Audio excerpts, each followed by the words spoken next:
darkness, we search for light. In confusion, we seek for answers. But sometimes, to find what we're looking for, all we need is just a little perspective. You're listening to Point of View, where crucial questions about critical issues are answered from a biblical worldview. And now, here's your host, Josh Barnes.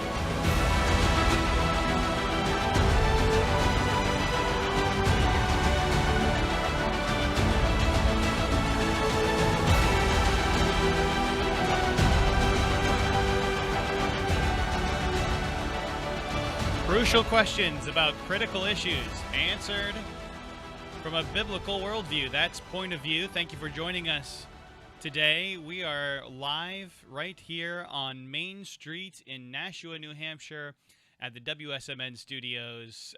You can listen on the radio at 1590 AM and 95.3 FM.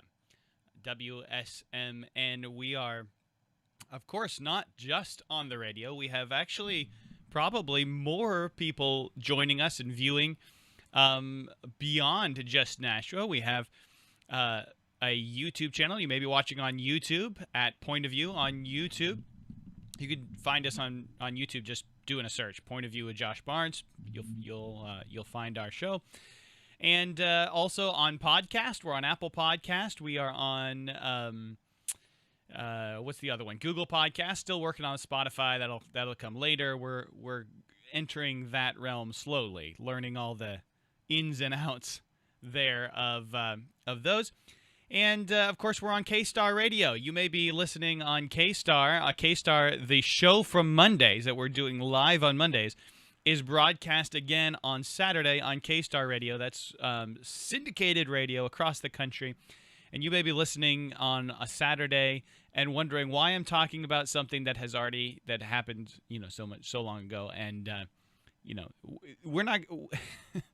just understand what's going on. We're not going to be doing anything extremely current, right? We're going to do something that has a really long shelf life today. We're going to tackle the issue of climate change, and for some reason. I have climate chate on the live stream, as somehow when I was typing change, it came out as chate, and I'm not really sure why. So for those of you watching the live stream, I'm going to change it there. Climate change versus conservative Christians is what I titled it, but for some reason, even though it says I can do 42 characters, it's only allowing about 30 characters. So let me change that. There you go. The banner now is correct. Climate change versus Christians. We'll just put that up. That'll be fine. And this is really the question that I want to ask. And that is, what's the truth about climate change? We need to be honest as Christians. If climate change is taking place, what do we do about it? If this is a real thing, right? My default position is this is crazy. Okay? Now bear with me on this, because I'm open to hearing the evidence, to hearing what is out there. But my default position is that global warming is the left's version of QAnon. I'm sorry, that's my default position. It just doesn't make sense to me. Sure, I'm sure there's like some truth in it, right? Somewhere in there's some truth. But to me, it just feels like it's completely false. However, I don't know that I can prove that.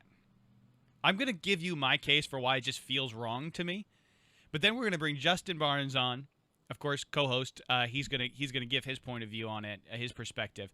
We're going to bring Matt Devers, who was on just a few weeks ago, and did such a great job explaining what happened with the Robinhood and GameStop stock thing.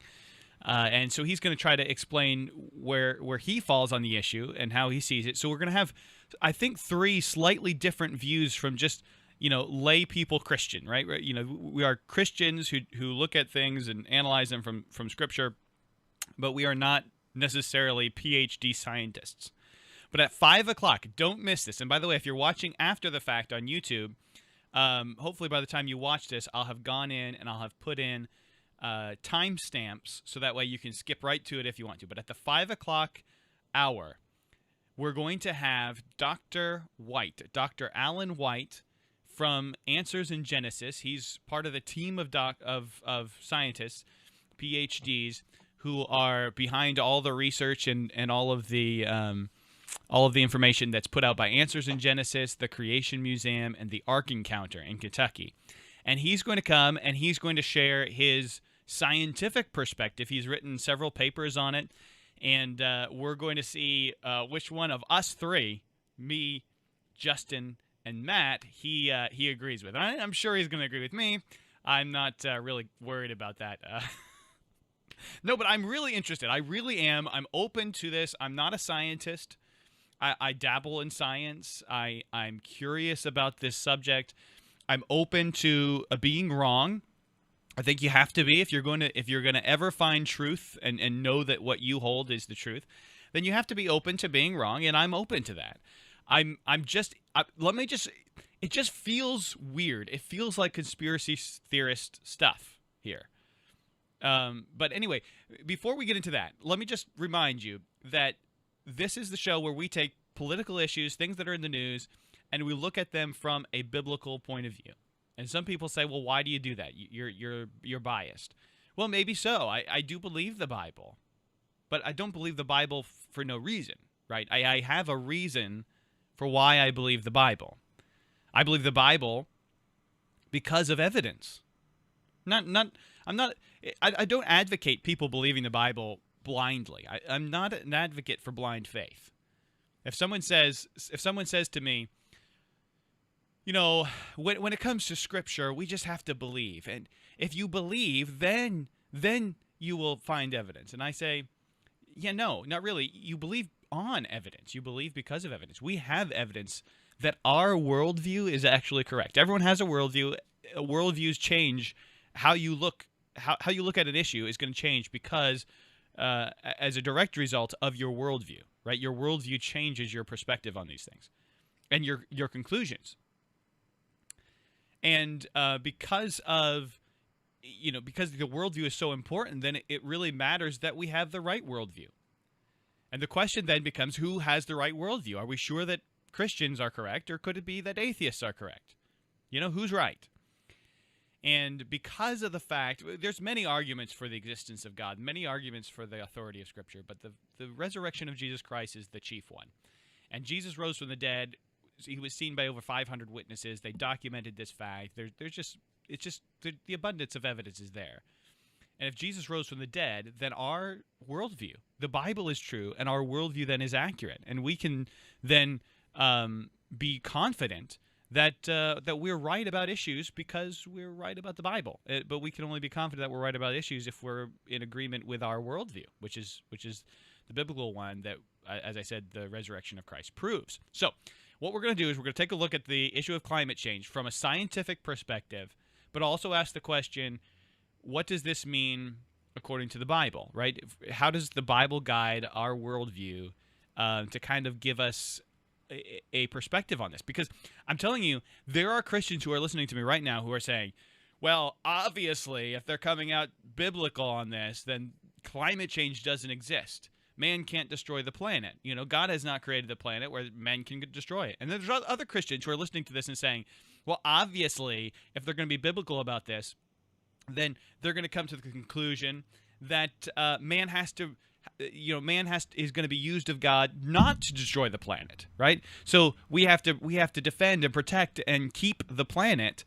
That's part of our job as human beings. When God created the earth, He gave men a garden to tend and to keep it. We are to tend and keep the earth.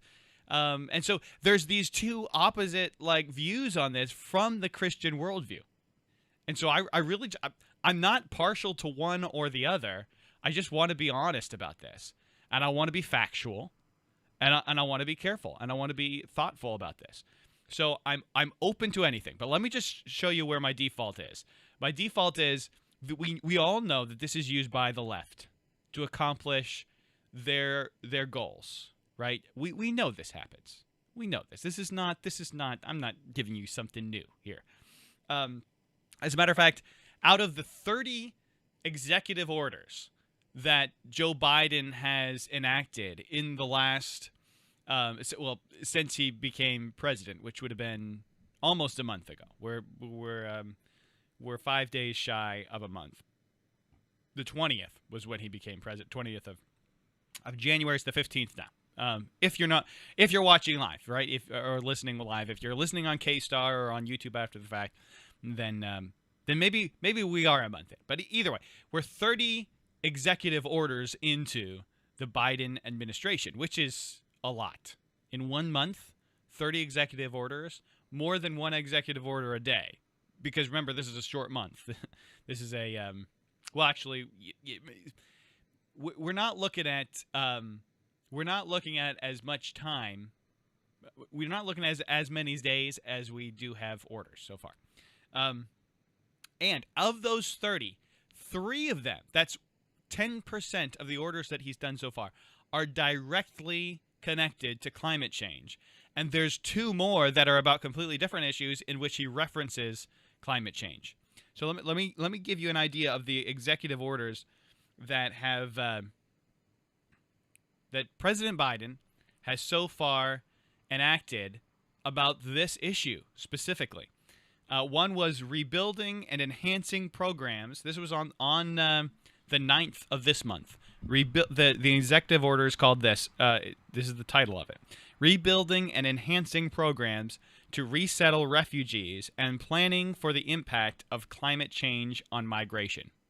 So this was an executive order about immigration, but specifically in the title mentions how they're planning for the impact of climate change on immigration. Interesting. The next one I've got here is, and these aren't necessarily in order, this one was on January 27th, so we're actually going backwards in time from the 9th to the 27th. 9th of February to the 27th of January. This one's called Tackling the Climate Crisis at Home and Abroad. And then we have the third one, which is the one where the Keystone XL pipeline was canceled. And this is entitled Protecting Public Health and the Environment and Restoring Science to Tackle the Climate Crisis. Restoring science. Because, science hadn't been restored. Science was somehow damaged when Joe Biden came into office. And superhero Joe Biden has the power. He has the superpower of executive order. And he, with his superpower, restored science. Doesn't that just make him sound like such a great guy? He restored science, guys. He brought science back. Amen. Hallelujah. Look, he brought science back. Anyway, he protected public health, he says in this one. The environment and restoring science to tackle the climate crisis. That was on the 25th. That was 5 days after inauguration. Joe Biden was already canceling the Keystone XL pipeline, and he was making as his now 3 times in the first 30 days he's enacted executive orders on the climate. Now, if you're one of those Christians who says, "Yeah, we've got to protect the climate," the whole thing is it's catastrophic. The whole thing is coming down. Where it's a big deal. Then maybe you think these are some good things that Joe Biden is doing. I don't think so. I don't think all of these things are terrible for our country, for our economics. I mean, he's killing jobs. And you know what? If we do have to get rid of fossil fuels, then shouldn't we have something else in place before we get rid of the fossil fuels? I mean, why do we have to pay? I mean, I don't know what it is in whatever part of the country you're listening from, but here in New Hampshire, the gas prices were right around $2 a gallon about 6 months ago. A little under, sometimes a little over. Now we're up around $2.40 a gallon. We've already got up like 40 cents. And it's just, there's no end in sight. So they're saying now it could go all the way up to $8 $4 or more, $4 even up all the way up on the high end, $8 a gallon. By the time this is all over, because Biden's cutting out all of our gas, but yet we're still using gas. Where's it coming from? I mean, we're not going to use less gas. We're just going to get it from different sources. So none of this really actually makes sense, and none of it seems to actually help the climate. But here's the problem, right? Here, and I'm not a scientist. I just know some basic things about science, and that is that they say that all of this is global warming because the globe is warming because of as a result of carbon dioxide, CO2, right? And CO2 is released whenever we burn things. It's released by cow farts. It's released by cars. It's released by power plants. All of these things are releasing CO2 into the air. And CO2 is a greenhouse gas, which means that as the energy from the sun comes into our atmosphere, into the earth, that energy hits the earth, warms the earth, and much of it then escapes back out into space. But the greenhouse gases block those infrared rays, keep that energy from leaving, and keep the planet warm. And so if we increase, the logic is that if we increase the greenhouse gases that are in the atmosphere, we are then keeping the rays from the heat from the sun from escaping, and therefore causing the planet to warm. I'm unconvinced, because the main greenhouse gas is not carbon dioxide. It's water. It's H2O. It's water vapor in the air. This does almost all of the greenhouse gas. And sure, carbon dioxide is a greenhouse gas, meaning it does prevent heat from escaping, but has it really increased that much?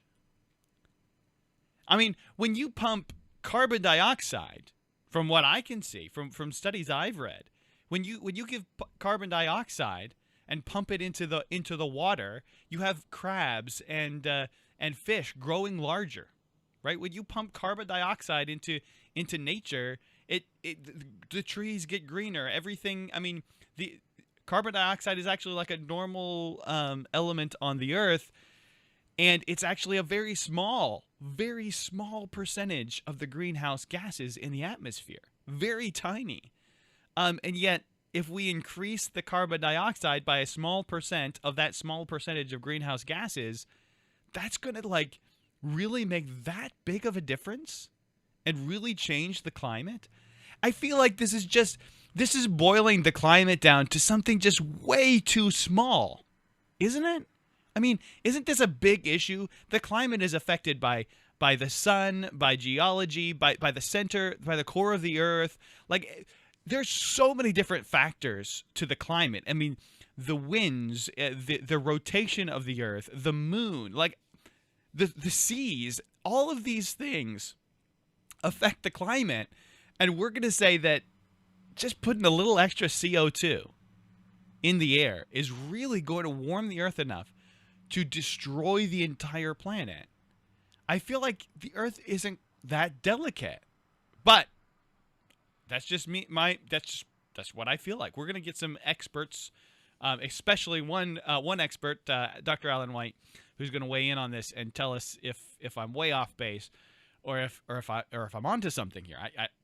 I just have a hard time feeling. And if you look at these charts, right, the chart is that we were in the 1800s, we were at this -5 degrees, negative 0.5 degrees, and now we're at positive 0.5 degrees, right? So basically, from the 1800s until the 2000s, we increased from a total of about a degree, right?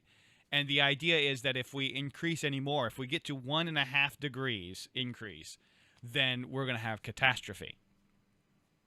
And I'm just thinking, really?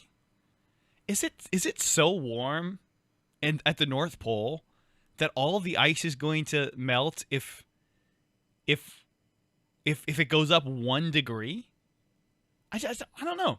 I'm missing something. There's something I'm missing here because it just doesn't make sense. They say, well, hey, the fires in California are a great example of global warming, climate change. How in the world does global warming cause fires? I don't get that. That doesn't make any sense to me, right? Fires are started usually by people. Is it hot in California? Yeah, but according to these models, it's only about a degree hotter than it was 100 years ago. So how does 1 degree change on average cause forest fires? And we know who started these forest fires anyway. Well, that made the fires worse. How did it make the fires worse? I'm missing something. There's something I'm missing, and I'm sure that I'm going to be schooled later when we get people on here who are just ready to go at me. I'm just saying this just doesn't make sense to me. It doesn't. But I am open, and this is what I want to encourage people to do, because the Christian point of view is an evidence-based point of view. Okay, so if you're convinced of something but not open to hearing arguments to the contrary, then you're not really being very Christ-like. You're not being very Christian, right? The early Christians, this was their thing, right? They started out as Jews, and they converted to Christianity because they looked at the evidence, and they were very evidential people. They wanted to see the evidence that Jesus really was the Messiah, that he really was Christ. There's a famous church in Acts 17, the Bereans, who actually, when the Apostle Paul came and preached to them, and they said, well, let's actually see if there's any evidence for what he just said, see if that's actually true. And after they followed the evidence, many of them came to the conclusion that yes, Jesus was the Messiah, and converted. And so this is just sort of in the blood of a Christian. It should be, hey, I feel like this is true, but I'm willing to hear the evidence to the contrary. And this I think is the way I look at it. I mean, just think about this. The hurricanes, are they really getting worse? I don't know. I mean, I'm not a scientist. I'm not a climatologist, right? I'm not a meteorologist. I'm just saying they seem like, as long as I've been alive, there's been hurricanes every hurricane season, and sometimes they're like really bad, and sometimes there's a lot of them. Sometimes there's a few of them. Sometimes they're really high. Obviously now with a 24-hour news cycle, we hear about all of them where we didn't really hear so much about them back in the day, right? In the 90s, in the 80s, and so on. But now that we've got these 24-hour news stations, yeah, we hear about them more. But are they really all that worse? Is it really that much warmer now than it was, let's say, back in the Dark Ages, in the medieval times? There was supposedly, as far as we can tell, of course, we don't keep close records, but supposedly we had a lot of high temperatures 1,000 years ago. Is it hotter now than it was then? I don't know. None of this makes sense to me because I don't see it happening. When I look outside, I see cold temperatures. Well, yeah, Josh, that's because it's going to get colder as the climate gets warmer because it's melting the ice up at the poles, and that ice is going into the water and cooling the waters, which is cooling the air, and then I don't know. Does that make sense to you? Because it's still warmer in the summer. And people say, well, that's global warming in the summer. And then in the winter, it's colder because of global warming. And it's all like, none of that makes sense to me. I'm just saying, none of it just doesn't fit, right? But we got a comment on the YouTube channel the other day when I was talking about Joe Biden's first week in office. And I was saying, why is he going after climate change? Why is climate change his big thing, right? And someone commented on the YouTube channel saying, "You're crazy. Everybody knows that climate change is a giant issue and needs to be addressed." And I'm just like, I don't know. But I am open. I am open to where the facts lead us here. And with that in mind, we're gonna go ahead and bring in Justin Barnes. Let me see if I can get him on the screen here. Justin and Matt Devers, you guys are both on the screen now. But I'm going to go to Justin first. Justin, what's your take on this? I took the full first half hour of the show. Take as much time. Don't feel like you need to stop. If you want to rant, whatever. What's your perspective on this? Well, I don't intend to take 30 minutes. My perspective on this one for a while has been that I think that there's too simplistic of an approach from every side. So there's usually on one side there is the climate change isn't a thing, and you're just a liberal, commie, and that's all that's happening. If you think that climate change is happening, you need to just go hug a tree and hang out with Al Gore and da da da da da da. And then on the other side, you have people that are going to say that the Earth is going to burn to a crisp if we don't do something like right this minute, and it's going to be gone in 10 years or whatever the number is. Because I think it was originally like the early 2000s we were supposed to be gone. It turns out that one was wrong. But I think that both sides take way too simplistic of an approach, and I think they both speak well beyond their level of comprehending what's being said. So usually when I hear Christians talking about this, the approach is usually, well, God said he's the one that's going to destroy the earth. You're not going to be able to do it, so that settles it for me. And I think that that doesn't make a whole lot of sense to me. I mean, sure, we're not going to destroy the earth.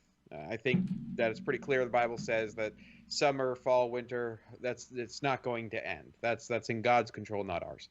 But that does not mean that there can't be some sort of effects that we could impose on the system that could be detrimental to people. I just don't think it's going to be world ending. And I don't see that there's much of a thoughtful response from people when you go beyond that on the Christian side. But the problem is when you get into the science, it gets a little bit tricky. Because I know that there's plenty of conservative people who believe that, yes, climate change is real. Yes, there is some level of human involvement in it. And yes, there is measures that we should probably take at some point to mitigate the effects. But the question always comes down to this. And this is kind of my position on it is, number one, what is going to happen if we don't do anything? Actually going to happen, because the doomsday models have always proven to be wrong. Number two, what is being proposed to be done? How much is that going to affect? What is that actually going to do? So if we were to eliminate all of our carbon output, every last ounce of it in America, would that do anything as far as the climate is concerned? Which, from what I understand, and I'm open to correction on this, it's not going to do a whole lot. So the question is both, what is a realistic view on this thing, and what is a realistic view of what we can actually do about it? Because the temptation in these types of moments is everything's going bad, do something. Well, sometimes do something is actually a heck of a lot worse than don't do something. I mean, if you're backed into a corner with a gun and you see something walking towards you, you might think do something, pull the trigger, but sometimes you might shoot your wife because you didn't know that figure was your wife. Do something is not an inherently good thing. You don't just do something when you don't know what that something is going to do, what the effect it's going to have. So I think in almost everything I've seen in mainstream, like pop environmentalism is what I'll call it. It's kind of like pop atheism. It's kind of the bottom of the barrel. There's nothing even worth really discussing here, because it's like, well, can God make a rock so big he can't lift it? It's that sort of stuff, only on the environmental side. It's pop environmentalism. It's the AOCs kill all the farting cows or else they're going to kill us. But that doesn't mean that there's not a deeper conversation to be had. And that's where I think you got to have that discussion of what can we actually do if there is this problem, and if we don't do anything, what can we realistically expect? So in a much shorter, like 4-minute version, that's my spiel. I'm sure the audience appreciates not having two rants. Right back to back. So Matt, by the way, thank you for coming back on. We're going to have you on sort of more regularly, because we really did enjoy the conversation a couple weeks ago on the stock market, and we really do appreciate your insight.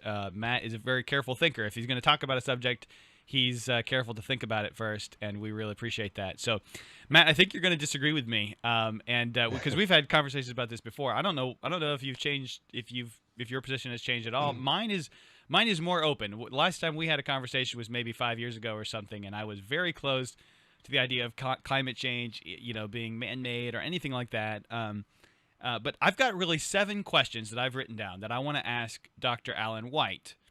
And I think I'm going to ask you first and have you answer those questions. Let me just list the questions, and then we'll go through them one by one. But you can also, I'll let you make a statement. No pressure. My 7 questions is this: Is climate change really happening? I'm sorry. Is the climate really warming? Right? Is the climate really warming? Is it warming significantly enough to be catastrophic? Can we be sure that it is warming as a result of carbon dioxide or human activity? And is it possible to change it if it is?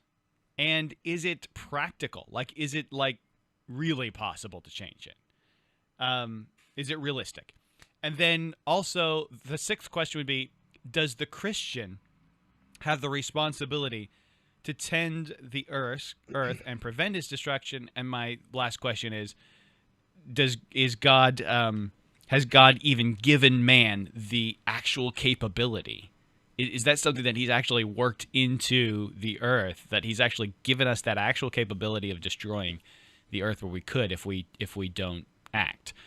So you don't have to answer those all at one time. I'll go back through them and ask you, but give us kind of your overview of what you think about the issue.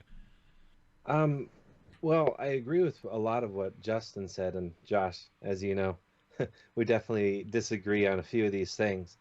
I do believe that climate change in some measure is real, that the earth is warming. Where the question for me comes in is, what level can we, or how much can we impact or slow down that warming from taking place? I think that there will be impacts that we see from whether it's droughts or worsening weather and those types of things that can have a real human impact. It'll cause food insecurity in many places around the world that I think we should be concerned about. But on the other hand, most of the literature says that we need to cut our carbon emissions by half by 2050 and upwards of 80 to 90% by 2100. And my thought would be that's completely unreasonable. Fossil fuels are our cheapest source of energy, and you can expect maybe some of the developing countries to reduce their emissions, but or the developed countries to reduce their emissions, but up and coming nations in the world, how can we restrict them to such an extent to, slow down their economies and prevent their societies from flourishing? I think becomes really unreasonable. But overall, I do think that climate change in some measure is real, and we will have to deal with the impacts of it. Okay, so you say that it is real. So your answer to question number 1 would be yes, the climate is warming. And then, which I think from what I've looked at, the scientific data seems to support that on what seems to me to be a really minor scale, but maybe I'm missing something. However, it just feels like, as I'm just watching day to day, my life doesn't seem to be affected by the climate getting warmer. Matter of fact, it's super cold out right now. It's been one of the coldest winters up here in New England since I've lived here. But I guess the next question would be, you said that it's changing on some measure, and we're gonna have to deal with the repercussions of that. So, from your opinion, you believe that it's warming, and it's doing so in such a way that could cause catastrophic effects. Yeah, I mean, based on the literature, they say that droughts will likely increase with an increase of like 2 degrees in temperature over the next 100 years, that droughts will increase and stuff like that. But there's also like access to water. For example, a specific example, we've been measuring the rates of glaciers around the world and whether or not they are growing or shrinking in size. And they've been measuring somewhere like 300 to 400 glaciers for the past 50 to 100 years. And it's something like 95% of them are shrinking consistently. So we could come to a point where these glaciers are fresh water supplies for millions of people. And if they shrink to such an extent, then these people may not have access to water. So then we would need, it could be catastrophic for them, and we would have to find solutions for them, or you could have a mass migration event or something like that. Yeah, so is that is confirmed? You're saying that 95% of glaciers are consistently melting. Yeah, I mean, I don't know the exact numbers. I know they measure somewhere around 400, and most of them are shrinking.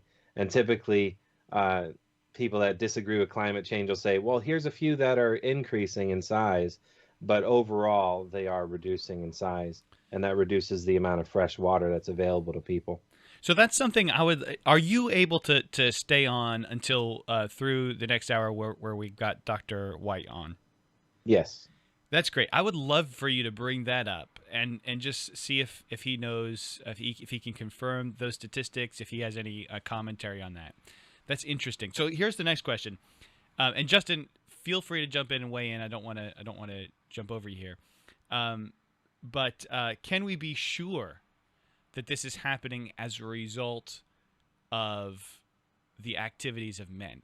It seems like this is just sort of a natural cycle. We know, or there's reason to suspect that the Earth was actually a lot warmer in the medieval times, based on writings and records we have. Is this sort of just a natural thing, or are we sure that this comes from man?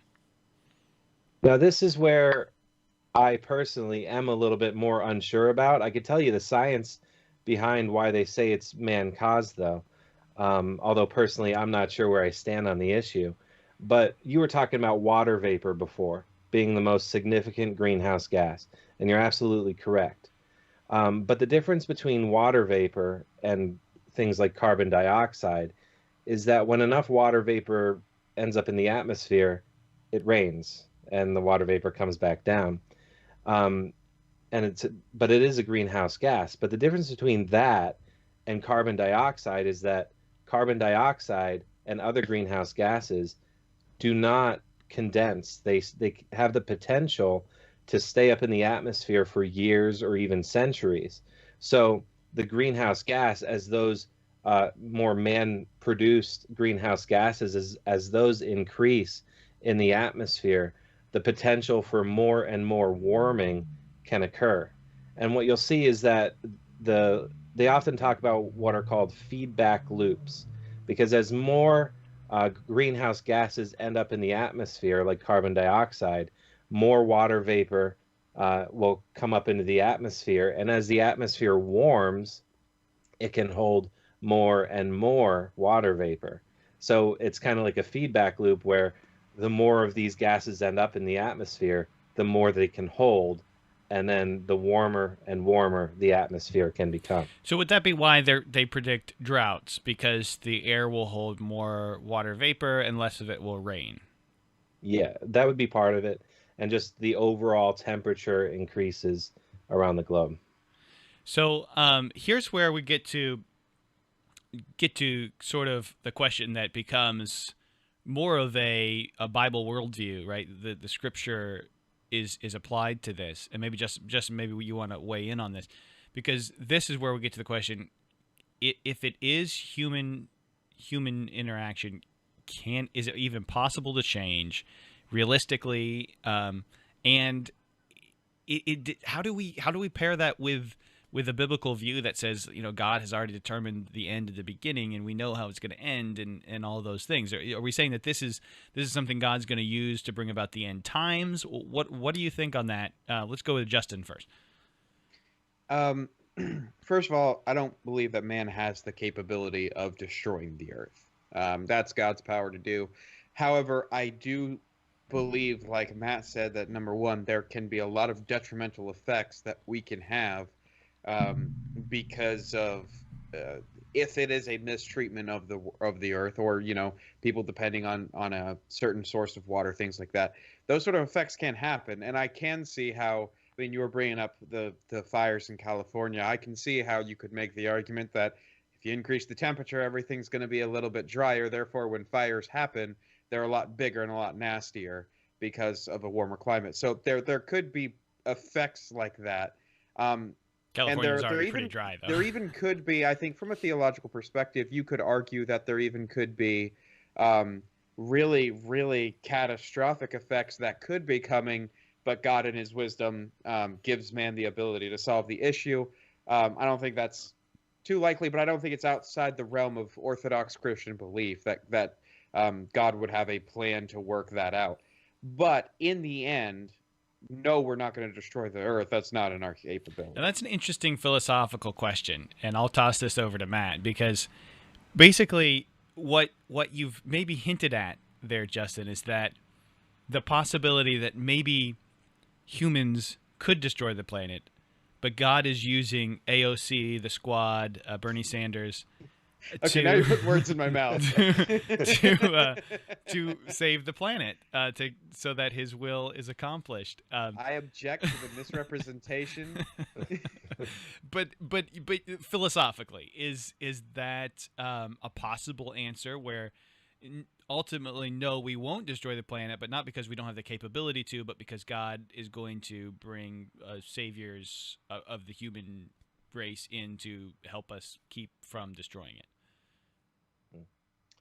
Yeah, I mean, what's interesting about the guest that we're going to have on today is that in one of his articles that he mentioned was that the solutions that are proposed for climate change will affect the poorest among us, whether it's increased taxes or you don't have access to cheap energy and those types of things. And as I look at this from a Christian perspective, aren't we supposed to care about the poorest among us? It will affect their lives. The solutions will affect their lives. And maybe there's alternative solutions, but I agree with Justin, like only God is really the one that's going to finally destroy this earth. I don't think AOC will save it, though. What about, and we'll get I to... agree with that, too, by the way. We'll get to specific policies. I do want to try to get to that this hour, but what about this question? Do you think that climate change could play... I think probably, Matt, this would be best asked to you, but Justin, you could weigh in on this as well, of course. But do you think that this could play into the events described in the end times, the Revelation, that this is all something that's leading towards that? I mean, some people have suggested that. Yeah, it is interesting because if you take the futurist view of Revelation, and not all Christians do, but if you take that view, you read about in Revelation, you read about droughts, you read about pandemics, which would get worse with some type of global warming. You read about floods and everything. I mean, it's possible. I don't really know, though. We can't tell the future, right? Yeah, that's true. Justin, what do you think? Eschatology is not my thing, so I'm not gonna weigh in. Okay, so with that being said, we feel that I'm still right. I see what you're saying, Matt, and I'm not trying to just dismiss it. I just feel like it doesn't feel real to me. Like I'm looking around and it just doesn't seem to match with what I experience, right? But I'm open to this. But we're saying that collectively we understand that God's in control, but he may use us fixing climate change, human beings fixing climate change in order to protect the earth. That's rough for me to handle, but maybe it's true. What do you think we should do? I mean, you've kind of hinted that you believe that the XL pipeline should continue. I'm assuming those types of things that are hurting, working Americans. What should we do then, Justin? Well, the thing is, first of all, we should not get caught up in sort of a mob mentality, because the fact of the matter is that's what our culture likes to use to sort of whip people up into a frenzy. I mean, there is, I think we all would agree, there is a political aspect to this, for sure. Because, I mean, you go back, I think it's in the 70s, it was global cooling. And guess what the solution was? Total government control of all these different industries and structures. Then you go a little bit later, it's global warming. And guess what the solution was? Total government control of all the structures and industries. Then you go a little bit later, and now it's climate change. It's not really global warming anymore, though I think that's still basically the premise, but now it's climate change. And yet again, the solution is total government control. So there's obviously a political part to this, and I think you got to be careful not to get swept up in the AOCs and that sort of thing. But I think that our approach to this should also be to number one, have these kind of conversations, especially when you have someone like Dr. White coming on. And also be willing to listen to someone who's going to present a rational position.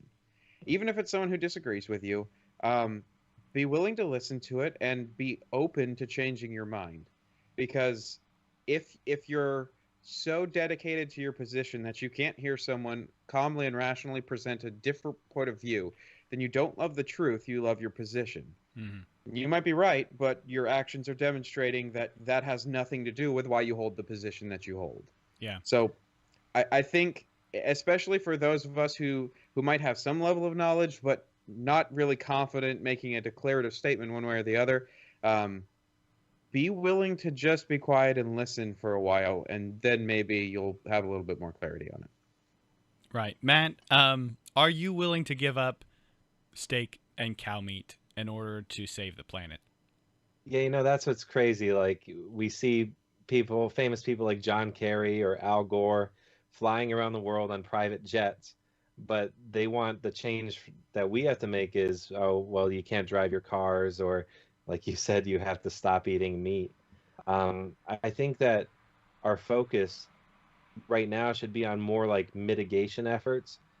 There's technologies that have been developed, for example, like just recently, the process of turning seawater into fresh drinking water is the process called desalinization. And previously, it was very, very expensive.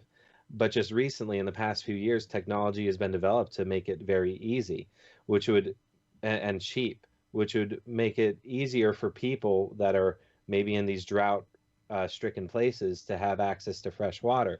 Or we could go the route that the environmentalists definitely hate and support genetically modified crops, because we can genetically modify crops to such an extent where they are drought resistant, and corn and rice can grow in places that are arid, in arid climates. And I think that's where a lot of solutions can be found.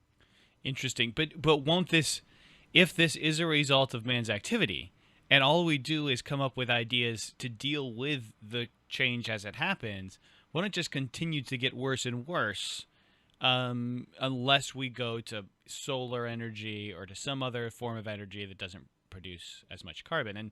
And on top of that, there's the question: how are solar panels produced? Don't they use a lot of carbon just to produce a solar panel?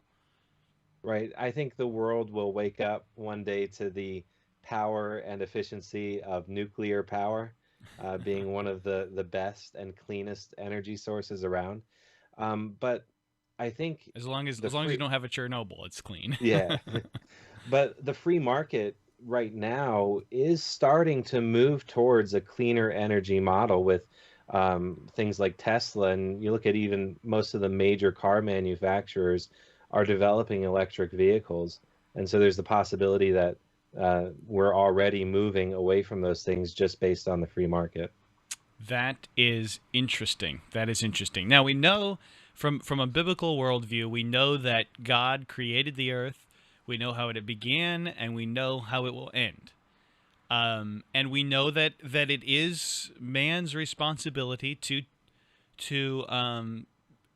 care for God's creation. We know that's at least one thing that is a pretty clear thing that we ought to be doing, having dominion over the earth. It seems like there's a debate among Christians. How do we have dominion over the earth? Do we have dominion over the earth by flying around in planes and having the technology and all this other stuff? Or do we have dominion over the earth by by getting rid of fossil fuels and all this stuff. It does seem like God gave us all of these fossil fuels. The theory would be that they were created during the events of the flood, and that these are just wonderful tools that could be used, to lift people out of poverty. I mean, we've had so much prosperity in this nation, and arguably a large part, if not, the majority of it is creditable to fossil fuels. And I've been doing so much reading preparing for this show, and I've seen so many people just coming out against Donald Trump for the prosperity that he brought to our nation, because the argument is that capitalism itself is destroying the climate, that there is no way for capitalism to fix the problem with the climate. I'm unconvinced that there's a catastrophic problem with the climate, personally. I mean, I guess I could be convinced that maybe it's changing by a degree or two, but I'm just unconvinced that that's catastrophic. But if it is catastrophic, the idea that we have to throw out capitalism and we have to throw out every bit of advance that we have and become completely underdeveloped in order to save the planet is crazy to me. And the idea that we as Americans could do that and let China go on and use whatever they're going to use and that's somehow going to fix it, even though every other country is going to keep doing it and just destroy us, that's insane to me. I don't know who's supposed to be chiming in at this I'm just point. giving you open forum. It's a panel discussion, so whoever Well, wants yeah, to. I mean, the fact of the matter is, this is where you have to go, well, there are human beings involved in this. Like Matt said, the policies that are being enacted are going to come down on actual people, and in a lot of cases, people in poverty, and people who, where you're left with a choice. Do we destroy the economy? Do we destroy the prosperity that we've enjoyed, that God has used to bless the world in a lot of senses, that has lifted so many people out of poverty, lifted so many people out of starvation and things like that? Do we destroy all that on the hypothesis of about anywhere from like 5 to 20% of the carbon going into the atmosphere is globally our fault, so we might take like 0.5% out? I don't think that's a fair trade. Yeah. I don't think that's a good trade. And I think that humans have enough ingenuity that if that is a big enough problem down the road, we'll solve the problem. But again, there's way too much hypothesis in it for me to go, yes, that's a good trade to make. Yeah, to me, it seems so. It seems so complicated and so oversimplified by the left that it just doesn't make sense. The climate itself is very complicated. It has to do with a whole lot more than just greenhouse gases and just carbon dioxide, and I just feel like there's so much out there, and a lot of it is just stuff I don't know. I mean, Matt made the point that carbon dioxide remains in the atmosphere for centuries. Are we sure that is there no way, or have we tested that? I have no idea about all those things. But those are some questions we want to raise with somebody who has a little more expertise in this, and that's going to be Dr. Alan White. He'll be on the show. He should be calling any moment now, so I'm going to go ahead and get off in case he calls so I can answer his call. Don't go anywhere. At 5:06, we'll be back, and we'll have Dr. Alan White. We'll see what he has to say, PhD chemist, and see what he has to say about global warming. He's also a Christian, so he'll give us the Christian perspective as far as he's concerned on the issue, and we'll try to give you some solid answers here on global warming, climate change, and what the Christian ought to do about it. Don't go anywhere. We'll be right back.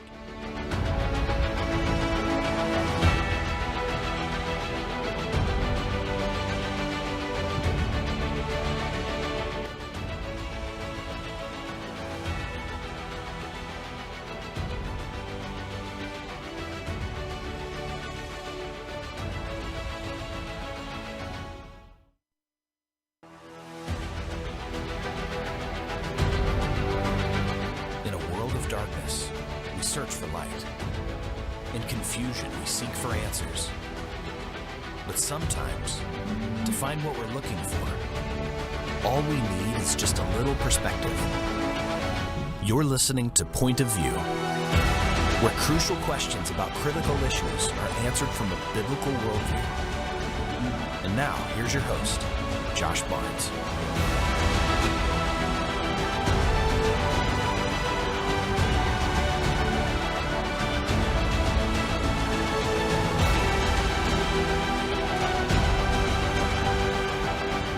That's right, this is Josh Barnes, and you are listening to Point of View, and we are dealing with what some have said is one of the most crucial issues of our time. This is like the this is the big thing. This is everything. This is the end of the world as we know it. It is climate change.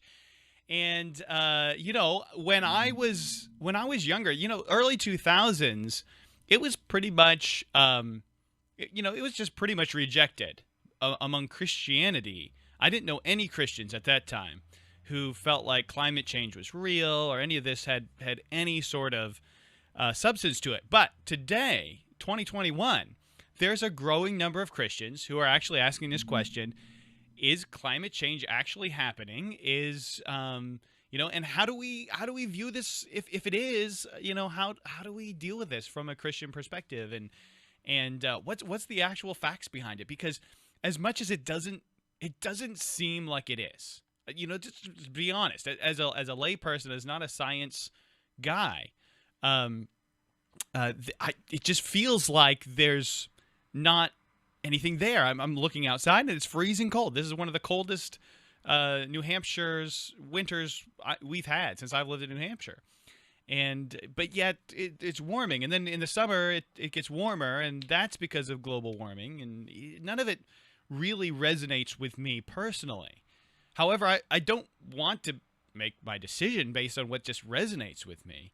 I'm seeing climate change being used by the left to advance a leftist agenda, but that doesn't mean that it's necessarily wrong just because they're using it in a wrong way. So I really do want to find the solid answer here, and maybe there isn't one, but we've been discussing it for the first hour. Now we have on the phone a very special guest, Dr. Alan White from Answers in Genesis. He is part of the research team that's behind the Creation Museum and the Ark Encounter in Kentucky. By the way, my family and I went and saw the Ark Encounter and the Creation Museum this last summer, and it was absolutely superb. One of my favorite. I've been to lots of museums and lots of places all over, but this was just absolutely stunning. And Dr. Alan White, thank you so much for joining us on the show today. You're welcome, Josh. My pleasure to be here. And just so that you know, we have a little bit of a panel discussion. It'll be myself, Justin Barnes, and then Matt Devers. All three of us have been sort of discussing this issue from a Christian perspective. We've done some research, we've got some science facts, but none of us are PhDs in the science community, and so we really appreciate you coming on, and we're hoping to get some good answers. You've written several papers on this, and one of the most recent ones I've got here in front of me on answersingenesis.org where's the name of that? I've got it here somewhere. Anyway, it's called Climate Change. Here it is. Climate Change Facts. Should we be concerned? Can you summarize the answer to that question for us? Should we be concerned? I guess I have a couple questions, but the first one is the climate really warming, and is it doing so in a way that concerns you? Are we heading for something catastrophic? That's a good question, and one that everybody gets confused about. One thing I'd say right away, Josh, is that the climate has been warming for the last 400 years, roughly. There was, historically we know that because there was a little ice age that was around 300 or 400 years ago. And there was a lot of historical evidence that the Earth, or particularly the northern hemisphere, was significantly colder than it is today. And so and so now we don't see things like the Thames River in London freezing over like it did then. But even before that, the trouble is we have good satellite data of temperatures only for the past 40 years.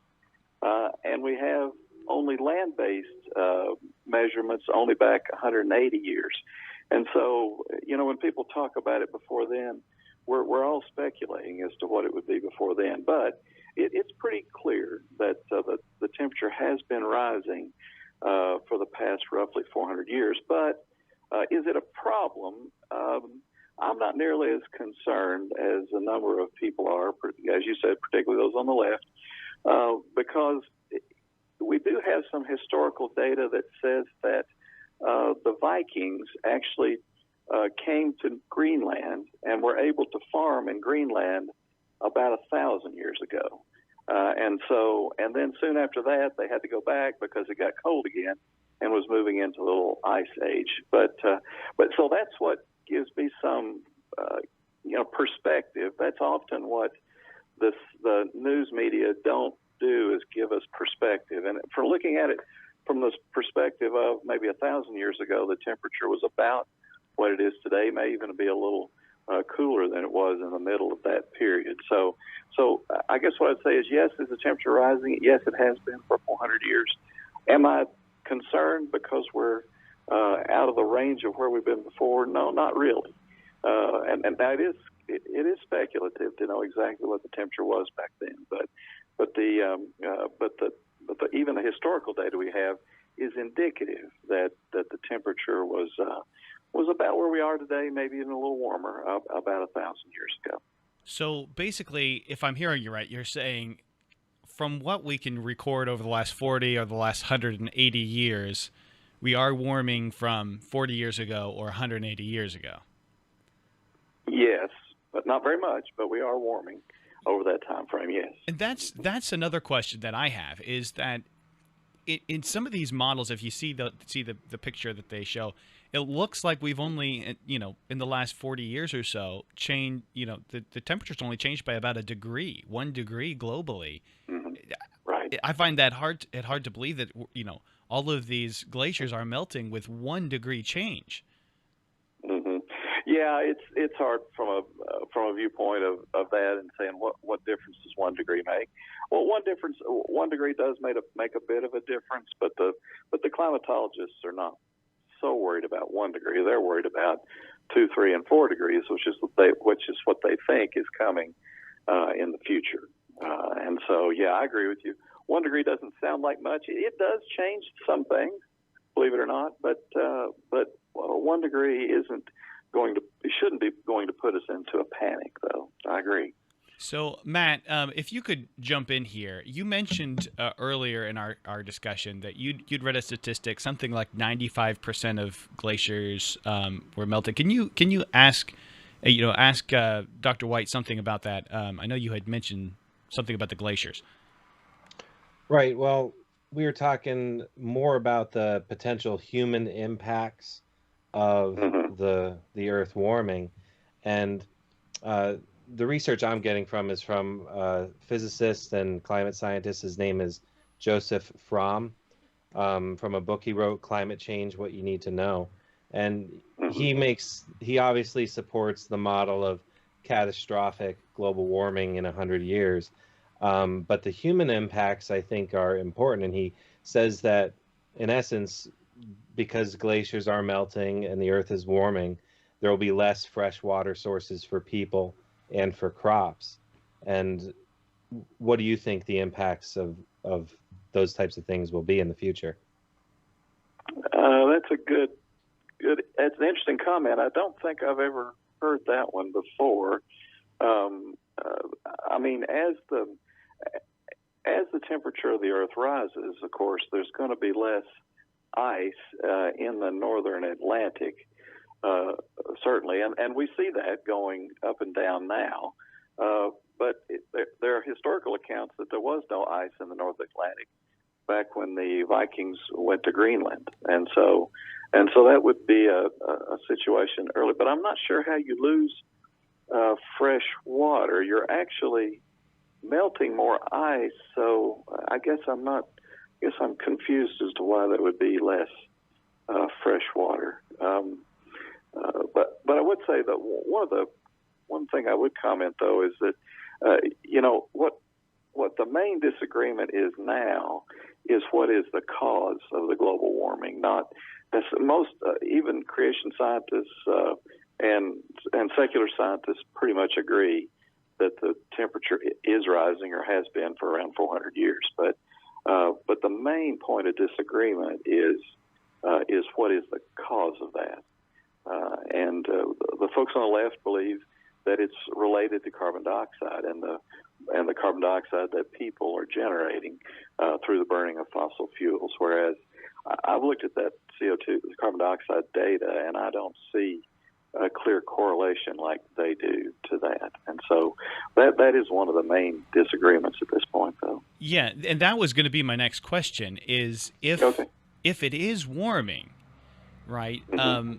Yeah. How can we be there? Because my understanding, and I'm not a climatologist, but my understanding is there's quite a bit of different factors that affect our temperature.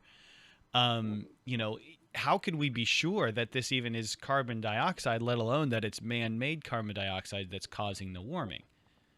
That's a great point, and that's one that I think most people are stuck on is how could that be the case? But let me back up and just say that just think about it for a minute. We get weather predictions every day on the news. You all probably put one out, I'm sure you do. Mm-hmm. And those predictions are fairly good for 24 to 48 hours, right? But beyond that, that gets less good, and that's trying to predict weather in the near future in a narrow area of the Earth. And what the climatologists are trying to do is understand the climate over the entire Earth, and even be able to predict that into the future. And so what they're trying to do, when I was a little boy, the weather forecasts weren't worth much at all. Roughly 60 years ago. But now the weather predictions are much better. And so climatologists have made significant strides in that trying to improve that. But I just say, and I'm not trying to throw off on the climatologists, they're doing a good job. It's just that this is such a difficult problem that I think it's going to be a long time before we have a climate model that would actually even come close to predicting the future in terms of the weather. Well, I've got a few more questions, but I wanted to give just a pause here and let Justin or Matt jump in if you have a question for Dr. White before I go on with my list, because I've got a whole list of them. Okay. Justin, I think you might be muted there. Can you unmute yourself? How about now? There we go. I can hear you now. There we go.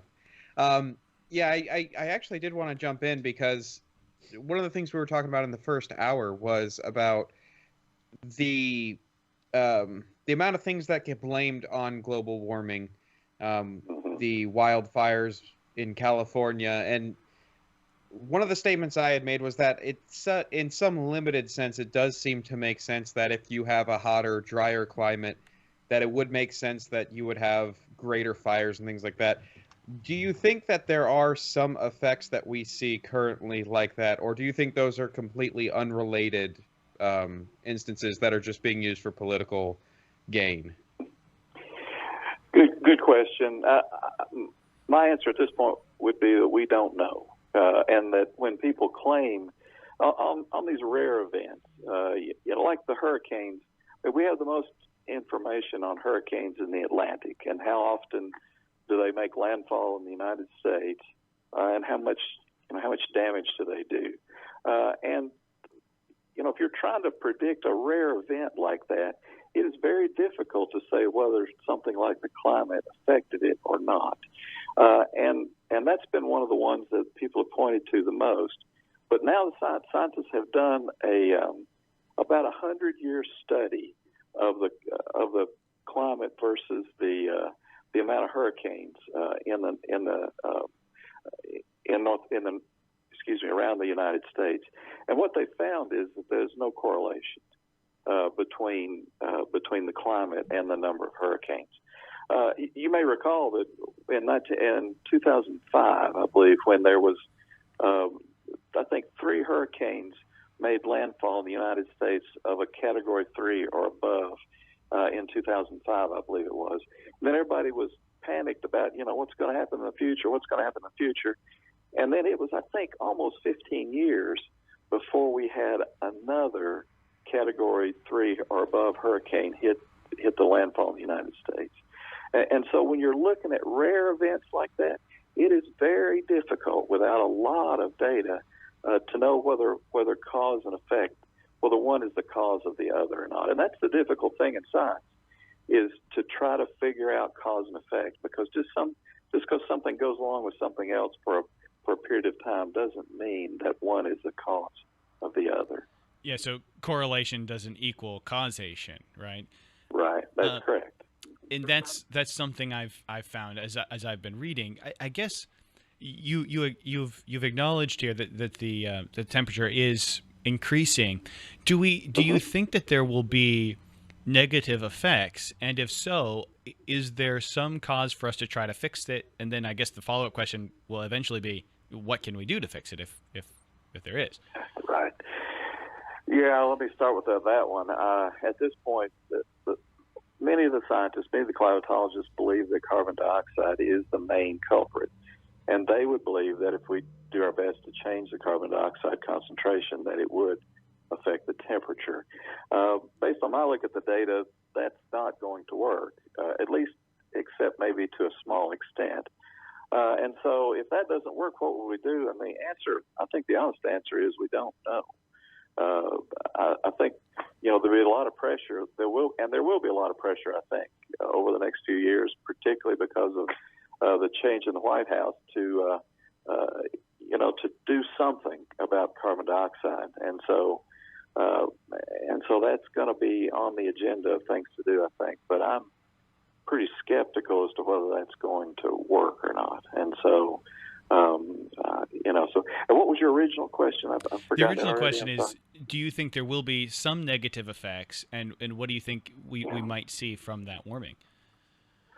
Yeah, that's a good question. The effects that people talk about all the time are a rising sea level. And right now, the sea level is rising about 1/8 of 1 inch per year. And so, that's not a dramatic effect. And if you look out through history, the sea level has been a lot lower than it is today. And so an 1/8 of an inch a year doesn't seem dramatic to me. People are talking about what's the effect of temperature going to be on human life, and of course, as you know, if we went down that CO2 route and decided to try to slow that down, energy would cost us a lot more. And of course, the people that are going to be hurt the most by a higher energy costs are the ones with the least amount of money.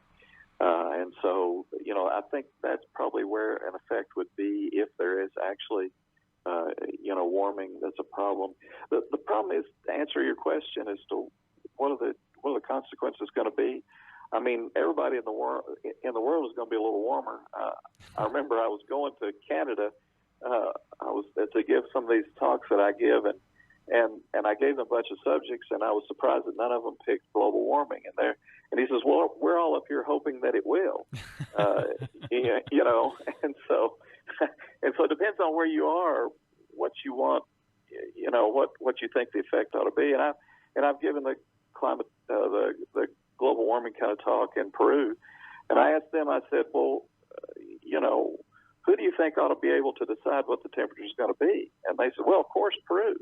And of course, every country is going to say the same thing. And so this would be if this was a real problem, this is going to be a real difficult thing to solve, because to get the people around the world to agree on this would be, I think, incredibly difficult. And particularly India and China, who are the ones with the most people, are going to make a lot of effect there. So, I think we're going to see the political problems just go get incredibly larger Yeah. if this finally turns out to be a real problem. You know, that's interesting. I had never really thought about the idea that global warming could actually be very beneficial depending on where you are in the world, and it might Yeah. actually make some places very pleasant.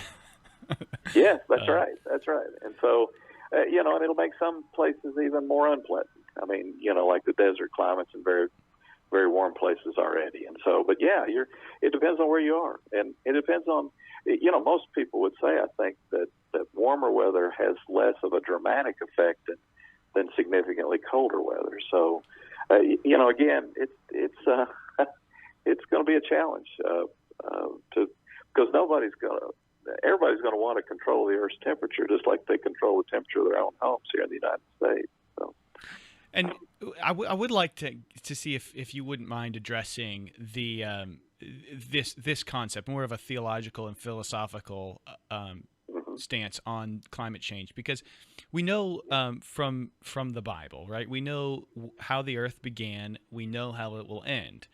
But there's an argument. There's two arguments that I hear from Christians. One is that God would never give humans the ability to destroy the Earth. The other argument is that we're supposed to be tending and keeping the Earth, having dominion over it. We're supposed to be the ones who are keeping it from being destroyed.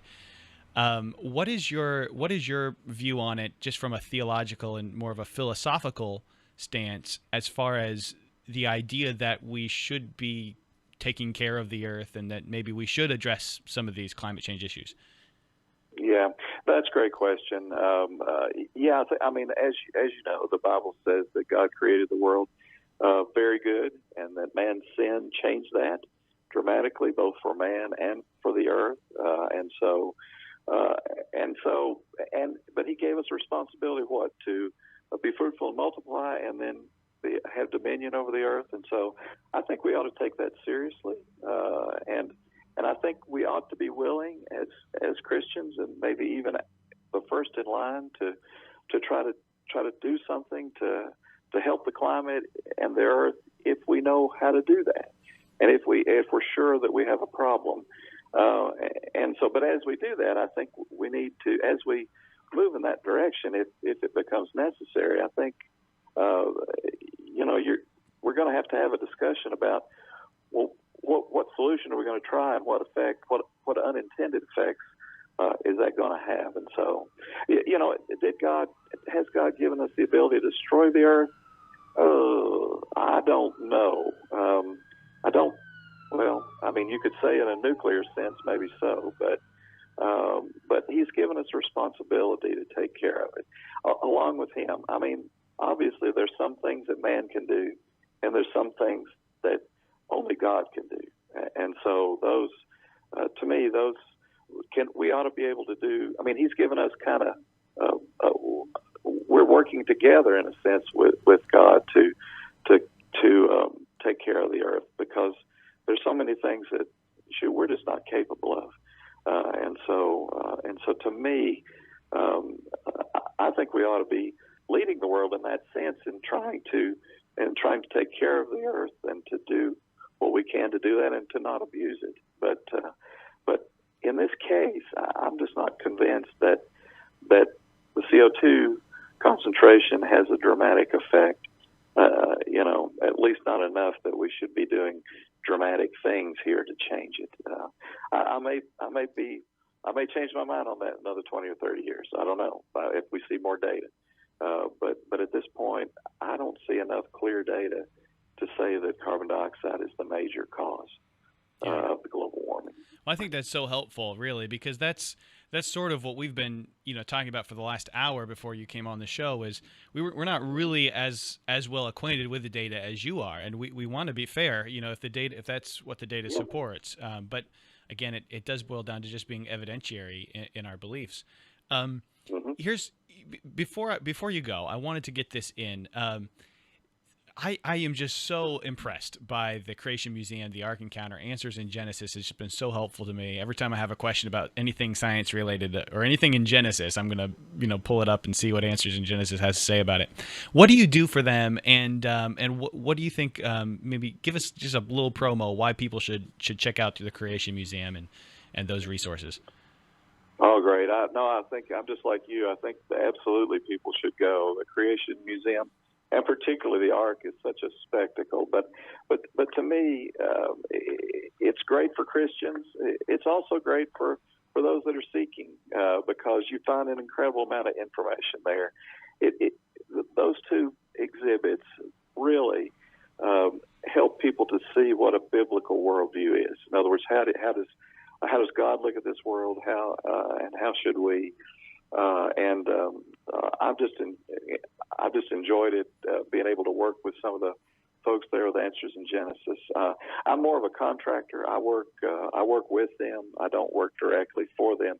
In a sense, I'm not a full-time employee. But I've spoken at the Ark many times there, and it's just incredible evidence of how what the Bible says fits with what we see in this world fits incredibly well with what the Bible says. And to me, that's just the kind of evidence that I hope people are willing to see, because to me that's just incredibly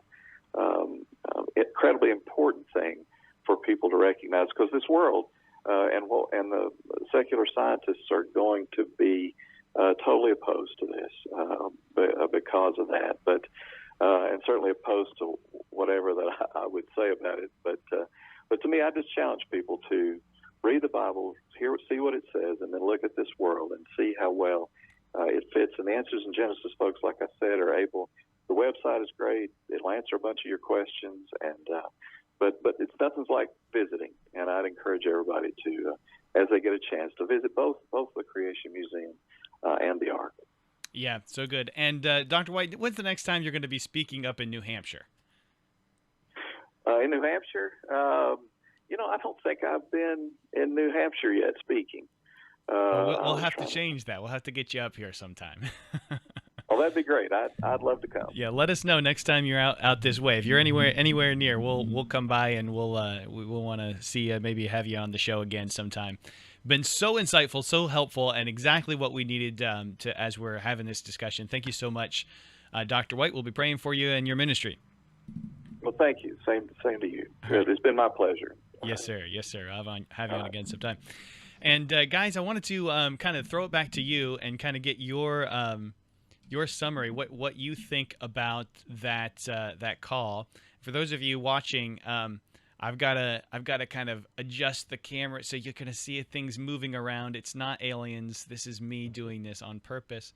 But what do you think, Matt and Justin, about that? A lot of that seemed to go right along with what we were kind of concluding ourselves in the last hour. But I thought it was really a fascinating discussion. What do you think? Yeah, I thought it was good. He agrees, for example, like that the Earth is warming, but it's kind of like where at least I was in that. What are the human causes of it? And then, obviously, I think we all agree that the solutions currently being the solutions that are being proposed are unreasonable and unrealistic, or they cost too much, and those types of things. Yeah, and I mean, if a solution needs, I loved what he said, because he said, we should be all on board with any solutions, as long as those solutions, there's actually reason to believe that they'll actually do anything and actually help. The solutions that we're presenting now aren't really, according to him, don't seem to be based on actual data. We don't know that this is warming for sure as a result of carbon dioxide, or that these solutions are actually going to limit the carbon dioxide. Justin, what do you think? Yeah, I really appreciated the balance that he had. Because one of the things that you'll find a lot of times with people who question like global warming, or at least the policies being pushed forward to promote the green agenda, a lot of times what you'll see is an attributing motive to the other side. And what I like is that he really didn't do that. He wasn't coming on here and saying all these client scientists are just politically motivated. They have this agenda, this, that, and the other, which is what I hear a lot of even Christian people say. I was glad that he was able to come on and focus on, hey, we ought to be people of the truth. And what I can tell you right now is that I'm just not convinced that the data supports what people are trying to push right now. So I really appreciated the balance in that. And I think it's funny that with a lot less information than he had, I think our questions are still mostly the same. How much is man contributing to this, and what can be done if it becomes a big problem? I mean, we're all asking the same questions still. Yeah. Now, I do want to encourage everybody to go to answersingenesis.org. Literally, when I have a question, and I actually have, a lot of people don't know this, but I have another YouTube channel that's actually a lot bigger than the Point of View YouTube channel, and that is the Bible Explained. And we deal with a lot of questions about the Bible. How does this work? All these things. But a lot of times when I'm dealing with a question out of Genesis, I'm gonna do a Google search for that question, and then the word answers, the phrase answers in Genesis, because I know it'll bring up their resources. Matt, you went with me when we went to the Ark Encounter and the Creation Museum. What was your impression of that and that ministry there? I had been to the Creation Museum previously, but the moment when you come up over the hill and you see the Ark was just incredible. And the displays and everything in the Ark, it was mind-blowing. And I would encourage anybody, if they could go see the Ark, it was truly amazing. Yeah, and Justin, you've been to the Creation Museum as well, right? Twice, actually, yeah. What I love about that ministry is the biblical worldview. A lot of what they're doing is exactly what we do here on the show. The ministry is just one giant apologetic. This entire explanation for the Bible, and when we say apologetic, we're not apologizing for the Bible, we're defending it, right? And the whole thing is a defense of the Bible. I think that's so effective, so helpful, and I think that even Christians who are who believe in theistic evolution or something like that would get a lot of benefit from going and visiting these attractions. So helpful, not cheap, but no attractions like that are. So I definitely highly encourage that. What are you guys' views on the executive orders? Let's talk about the Keystone Pipeline specifically. What do you think is the damage that's going to come from that? And we also have stories now that there's, I think, at least one state, I think it's North Dakota, that is saying they're trying to pass a bill that just ignores the president's order on this and goes ahead and builds the pipeline anyway. What do you think? What do you guys think is going to come out of that? I'll defer to Matt on this one first. All right. Well, I mean, obviously, I think canceling the Keystone Pipeline is ridiculous. I mean, from what I understand, we were largely energy independent just a couple months ago under the Trump administration. And with this executive order, and I don't know if it's a separate one, but I'm pretty sure they've banned more drilling. Like you can't drill anymore on federal lands right now. And so it's kind of setting us up for failure. And it's just like, why would we want to buy oil from other countries when we can produce it cheaply here for ourselves? Like, well, why would we even do that? It doesn't make sense. Yeah, it's South Dakota. I just pulled up the story. South Dakota GOP introduces bill that would allow state to nullify Biden's executive orders, and this is South Dakota. Where they want to just go ahead, and there's also, I think it's from Missouri, another state that is going to be that is saying they're going to be a sanctuary city for gun owners if gun laws are passed. So now I have to be careful with what I say. Just if I just want to, I don't have to be careful, but if I'm not, it could be taken down from YouTube. So we'll see if they do. But this is what I was saying in that video that YouTube took down, is that it does seem like the states are sort of all building towards this. You aren't taking our rights away, and we're going to fight you on it. Like states individually, rather than fighting in the federal government. Now it's like, you try to do this and we're not going to comply, which actually has been happening for a while from leftist states like California on immigration policy and those types of things. But interesting turns that we're seeing. Couple stories that I wanted to bring up. We'll deal with just a couple more other things besides climate change here in the last half hour. Paula White. Justin, why are you smiling? Why Just are you that smiling? name.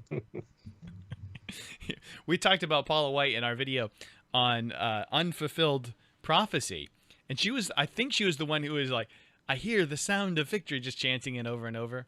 I believe that was Paula White. Anyway, defiant Paula. This is from the Christian Post. Defiant Paula White slams Christian establishment, says your opinion doesn't matter. Former President Donald Trump's spiritual advisor Paula White, which, by the way, we had an opportunity to have Paula White on the show. Our producer Juan had been in contact with her publicist, and he said, "Do you want Paula White? I can get Paula White for the show." And I said, "Juan, if we have Paula White on the show, That will not end well. That'd be amazing. I've got to be honest with the people. I can't just like promote her material or her book, and because I don't agree with her." So he decided not to allow me to do a hostile interview, and he decided not to get her on the show. Anyway, so that would have been interesting, though. We probably would have got good ratings on that. Anyway, former President Donald Trump's spiritual advisor Paula White has slammed the American Christian establishment for mischaracterizing her and her ministry, singling out the Southern Baptist Convention's Ethics and Religious Liberty Commission, headed by Russell Moore, for branding her as a heretic. White, who called on angels from Africa to help deliver victory to Trump, is in his failed re-election bid last November, lamented the politicization of her life during a January 17th sermon at her City of Destiny Church. That's the name of her church, City of Destiny Church in Florida.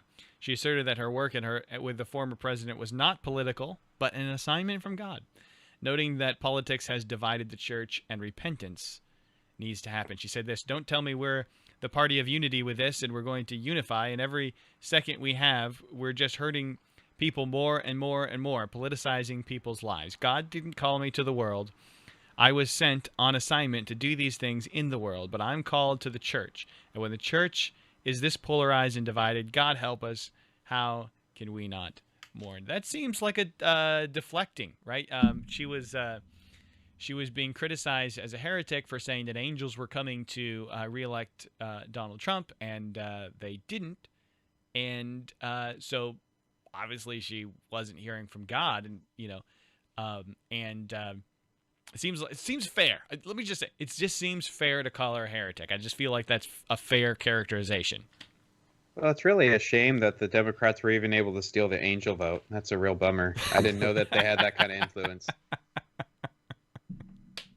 Well, they got the dead vote, and dead people turn into angels, right? So that's bad theology just for everyone who's listening. I mean, the fact of the matter is, I don't really know what happens in whatever religion she's part of, because it's not Christianity.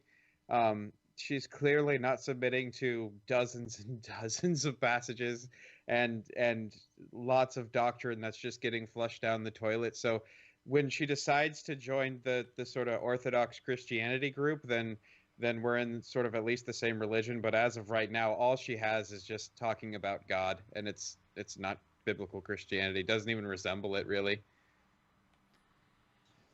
Yeah. So a couple more stories that hopefully we can fit these in. A couple that I if we wait too long, if we wait till next week, it'll just be too late, and there's no reason to mention them. So I want to try to squeeze them in here at the end of the climate change show here. Let's see. And by the way, if you guys want to put in a comment on the show, go ahead and comment. Let us know what your perspective is on climate change. If you just think it's just a giant hoax, again, my default position is it feels like QAnon for the left. I mean, there's some true parts of QAnon, some true parts of climate change, but it's just, out there, right? A lot of the stuff. But again, whatever you think, put it in. We'll make sure that it gets if I don't read it on the air today, we'll read it on the air next week. So you'll get on the air. Here's while we're talking about Christian things, like Paula White, let's talk about Max Lucado. Do you guys know Max Lucado? I've heard the name. He was criticized because of his past sermon on homosexuality, and then he spoke at the National Cathedral, and they attacked the National Cathedral. Well, now he's come out and apologized for his past sermon on homosexuality. Here's the story. This is from also from the Christian Post. Christian author and pastor Max Lucado, who holds biblical Christian views on marriage, issued an apology for disrespecting and hurting the LGBT community in his past sermons after the Washington National Cathedral was criticized for inviting him as a guest speaker. In 2004, he says, I preached a sermon on the topic of same-sex marriage. I now see that in that sermon I was disrespectful, I was hurtful, wrote Lucado, pastor of Oak Hills Church, a non-denominational church in San Antonio, Texas. In a letter last week to the Episcopal Church's Cathedral Church of St. Peter and Paul in the city of the Diocese of Washington, that's a mouthful, also known as Washington National Cathedral, I wounded people in ways that were devastating, Lucado, who spoke to the National Cathedral on February 7th, said. He continued, I should have done better. It grieves me that my words have hurt or been used to hurt the LGBT community. I apologize to you, and I ask for forgiveness in Christ. Now, granted, the three of us don't have the advantage of having actually heard the sermon, right? So maybe he was overboard. Maybe he did say some things that were just, cruel. Maybe it was Steven Anderson, right? For those of guys who don't know, Steven Anderson is the pastor who famously said that if I had a button on this pulpit that would kill every homosexual, I would push it until my finger broke. That's obviously wrong and not Christian whatsoever. However, not having heard his message that he's apologizing for, what's your first impression there? I mean, is he apologizing for the biblical view on marriage and sexuality? I mean, if he's saying, hey, I shouldn't have defended the biblical view, then obviously I'm going to disagree. Maybe you're right, though. Maybe he just went overboard and condemned it roughly or something like that. He was responding to critics that said that his view was harmful to LGBT, and he apologized for that specific sermon, saying, in that sermon I was hurtful. So He didn't necessarily change his view, but his response was to people who didn't like his view. So it seems like he's sort of apologizing for his view. Yeah, I mean, I would say never apologize for what the Bible says. And admittedly, the Bible definitely says some things or records some historical events that people in our modern society would brush up against, but you never apologize for what the Bible says. I mean, maybe, though, he just said things unkindly and not as winsome as he wanted to. So I don't really know. Yeah, I mean, and the fact is that Bible doctrines, if you're going to be honest and truthful, some people are going to be offended by it. And that's just the case. But you shouldn't be purposefully offensive, I suppose. Here's something that he said I just found in the article. He said, to be clear, I believe in the traditional biblical understanding of marriage, but I also believe in a God of unbounded grace and love. LGBTQ individuals and LGBTQ families must be respected and treated with love. They are beloved children of God because they are made in the image and likeness of God. Over the centuries, the church has harmed LGBTQ people and their families, just as the church has harmed people on issues of race, gender, divorce, addiction, and so many other things. We must do better to serve and love one another. That's wording I'm not comfortable with. Yeah. Yeah, he's going to be capitulated completely on this one in a few years, guarantee it. With that kind of language, I mean, when you're saying, "Hey, look, I disagree with them, but hey, guys, we're all God's children," that wasn't what Jesus said. I mean, this is not a biblical perspective on things. Are we all God's creation? Or is every human life valuable because of the inherent dignity and value given by the image of God? Yes. Every single person, whether you identify yourself as gay or a transsexual Apache helicopter, I don't care. As a human being, you have inherent worth before God. But Jesus told the Pharisees they were of their father the devil. And I don't think we can just write that one off. The fact of the matter is you're not just a child of God and in the family of God just because you're human. And if we're going to try to open the doors of the church to this broad group, to not to the point where it's like, oh, well, they can come and attend the church, but rather saying you are part of the church, you are in the family of God, that's not biblical doctrine. That's not biblical teaching. Paul said very clearly, identifying homosexuals in a group, he said that these people will not inherit the kingdom of God, and that the group he's talking to, he says, such were some of you, but you are washed and sanctified and justified by the Lord Jesus Christ. So fact of the matter is, if someone's not willing to submit to God and turn from their rebellion in this area or in a host of areas, then we're not supposed to just be identifying people willy-nilly as children of God. And that's just one of the many issues I had with that statement. So. You know, and I'm a little offended as part Irish, who has, you know, the Irish people have been slaves, and they have been very much racially profiled and discriminated against in history. I'm a little offended that he equated the issue of LGBTQ rights with my my heritage, right? I just feel like he's appropriated my culture and compared it to LGBTQ. I don't think there's any comparison between the LGBTQ quote unquote rights and racism, but I don't know. I don't know if you want to mention anything on that before we move on. But here's the next story. Here's the next one. I'm just not even going to give you the chance to mention anything on that before we move on. We're just going to move on.